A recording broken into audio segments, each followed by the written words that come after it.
নিযুক্তি আছামৰ নতুন এটা ভিডিঅ'ত পুনৰবাৰ স্বাগতম জনাইছোঁ। চেনেলটো ছাবস্ক্ৰাইব কৰি ৰাখিব কাৰণ আগলৈ এটা ভিডিঅ' আহি থাকিব। আজিলৈ আহিছোঁ গ্ৰন্থ আৰু লেখকৰ বিষয়ে কিছুমান গুৰুত্বপূৰ্ণ প্ৰশ্ন। প্ৰথম প্ৰশ্ন ধৰণৰ আছে চাওক। নিম্নলিখিত Assamese its formation and development কোনে লিখিছিল?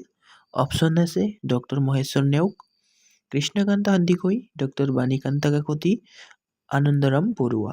ইয়াৰ ভিতৰত শুদ্ধ উত্তৰটো হ'ব ডক্টৰ বাণীকান্ত কাকতি। দ্বিতীয় প্ৰশ্নৰ ধৰণৰ আছে নিম্নলিখিত কোন অঘৰী আত্মাৰ কাহিনী উপন্যাসৰ লেখক?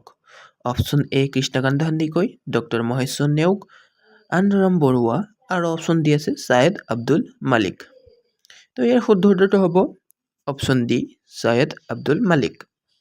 ইয়াৰ পিছত নেক্সট প্ৰশ্নৰ ধৰণৰ আছে। ইয়াৰ আগতে এটা কথা কৈ দিওঁ, চেনেলটো ছাবস্ক্ৰাইব কৰি ৰাখিব কাৰণ এনেধৰণৰ ভিডিঅ' আগন্তুক দিনত আপোনালোকে পাই থাকিব পাৰিব আৰু গোটেইখিনি নোট কৰি গৈ থাকিব। নেক্সট প্ৰশ্ন এনেধৰণৰ আছে চাওক।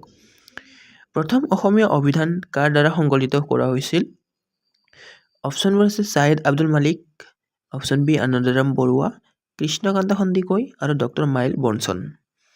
একেবাৰে ইজি কুৱেশ্যন, আহি থকা কুৱেশ্যন দেই এইবোৰ, একেবাৰে নোট কৰি গৈ থাকিব। ইয়াৰ শুদ্ধ উত্তৰটো হ'ব অপশ্যন ডি ডক্টৰ মাইল বনছন। ইয়াৰ পিছত নেক্সট কুৱেশ্যন এনেধৰণৰ আছে চাওক। অসমী ল'ৰা বন্ধুৰ লেখক কোন আছিল? আনন্দৰাম ঢেকিয়াল ফুকন, আনন্দ চন্দ্ৰ বৰুৱা, যতীন্দ্ৰনাথ দুৱৰা, হেমচন্দ্ৰ বৰুৱা। এই প্ৰশ্নৰ শুদ্ধ উত্তৰটো হ'ব option A Anandaram Dhekial Phukan. Next প্ৰশ্ন এনেধৰণৰ আছে চাওক। Who among the following is the author of novel অন্তৰীপ?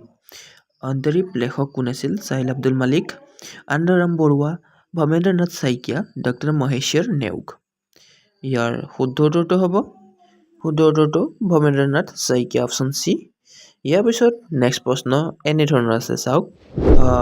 ইয়াতে চাওক বেকগ্ৰাউণ্ড বেলেগ আহিছে দেই, চাই ল'ব, ইয়াতে এনচাৰো দিয়া আছে। তো ইয়াত আছে 6 নম্বৰ কুৱেশ্যন। নিম্নলিখিত কোনজন অলকানন্দৰ লেখক? ইয়াৰ শুদ্ধ উত্তৰটো হ'ব নলিনীৱালা দেৱী। ইয়াৰ পিছত নেক্সট প্ৰশ্ন এনেধৰণৰ আছে চাওক।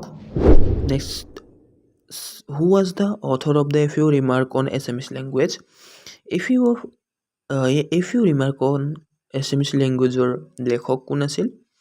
অপশ্যনবোৰ দেখিবলৈ পাইছে হেমচন্দ্ৰ বৰুৱা, আনন্দৰাম ঢেকিয়াল ফুকন, যতীন্দ্ৰনাথ দুৱৰা, হেমচন্দ্ৰ বৰুৱা।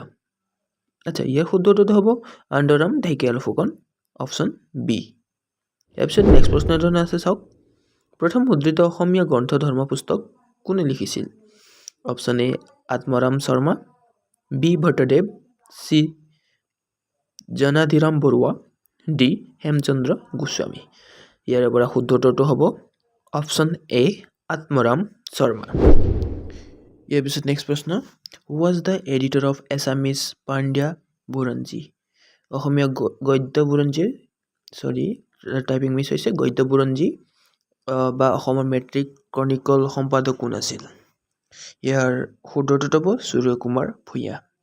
ইয়াৰ পিছত অন্তিম প্ৰশ্নটো আপোনালোকে দেখিবলৈ পাই আছে।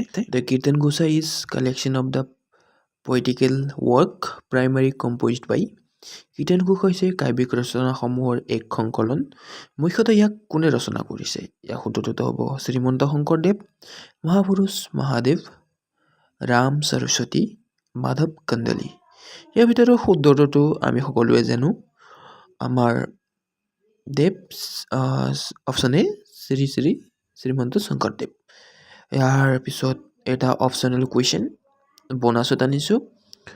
হু is the writer of the book comprehensive history of Assam? ইয়াৰ শুদ্ধ উত্তৰ হ'ব H.K. বৰপূজাৰী।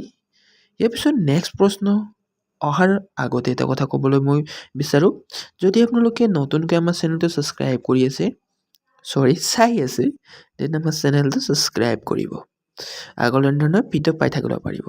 যদি এটা ছাবস্ক্ৰাইব কৰি দিয়ে আমাৰ উৎসাহ আৰু বাঢ়ে। আমাৰ ছাবস্ক্ৰাইবাৰ 400জন হৈছে, 400জনী আমি ফেমিলি হৈছোঁ এতিয়া।